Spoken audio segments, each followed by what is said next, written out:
Alright, so I'm back. I got my switch, and I've got this all wired up, and it worked right out of the box. I was expecting to have to use a load, but I don't know if my big-ass fan on there draws sufficient of a load to trick the power supply into thinking it's turned on, or if this is a cheap enough power supply that it doesn't have that kind of sensing built into the logic on the board.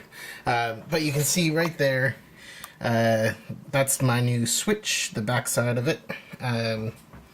It's a 2-pole switch, so like when it's off it just disconnects the contacts from each other, and when it's on it connects the two sides, so the brown side and the blue side together to make contact and to make it work.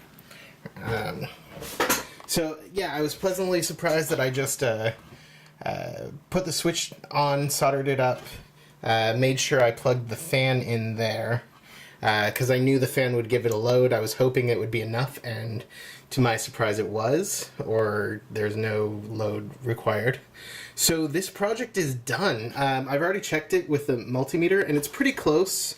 It's not perfect, but I didn't expect it to be perfect. But let me plug it in for you, and we'll switch this puppy on. And there it goes. So you can see the fans whirring. We've got this thing turned all the way up. So this goes to from about 1.4 volts all the way up to 39.4 volts.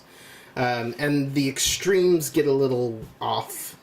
I already tested it with my multimeter. There we go. Here we go. So if I turn this to volts.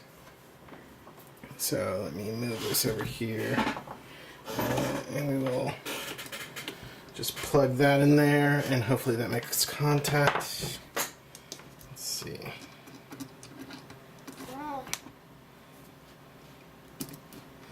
So that's my negative 12 volts on the side there.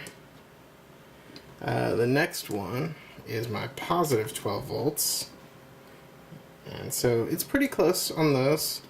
Then we've got 5 volts, which is pretty damn good for a home brew.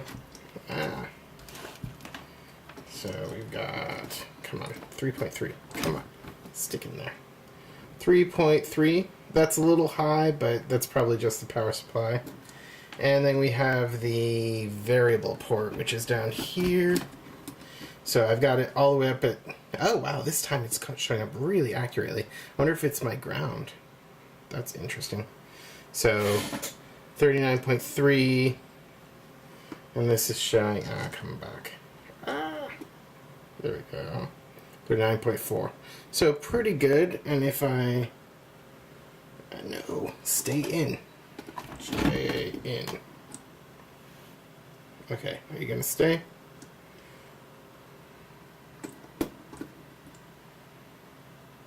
Stay.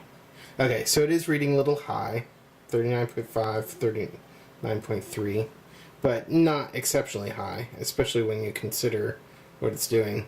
So as I turn it down, it's actually keeping up way better than it was before. It's like 100 millivolts, and that's not even 100 millivolts off. 7.1, that's like dead on. I'm very pleased. And it should be pretty accurate because the screen is referencing directly off the buck boost converter, which is down there. I've got it glued onto the side there. So we'll continue dropping it. 2.6, 1.4. And on the low side, it's a little bit low, it seems. Oh, come on. 1 point, yeah. And that's about what I was getting before, is about 2.2 volts, 200 millivolts difference on the low side. But all in all, I'm pretty pleased. It's really compact, really consolidated, and I think it looks awesome. I'm going to button it up. I'll show you one more picture, and then this is a done project. I need to get some banana clips. I have a whole bunch of BNC connectors but I don't have a machine that takes BNC. So figure out what I need to do there. But yeah, once I get some banana clips, I'm gonna be loving the shit out of this for breadboard projects. This is gonna be awesome. All right, so here's the finished bench supply. Nothing went wrong when I was closing it up, but there you can see my, get down low so you can maybe read. No, you can't really read it. So 3.3 on the left, 5 volts, 12 volts, minus 12 volts, the variable, and then all the grounds. And I'm gonna bend them a little bit so they look a little bit nicer, straighter, because the mesh that they're on is nothing. I really had a good time with this project.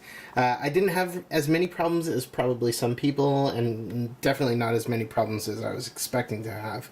I didn't need an artificial load, which probably saved me quite a bit of time in fiddling around. My only stumbling block was really the switch where I melted my original. So I ordered a bag of like 10 of them, so I have plenty for future projects. That was the only issue.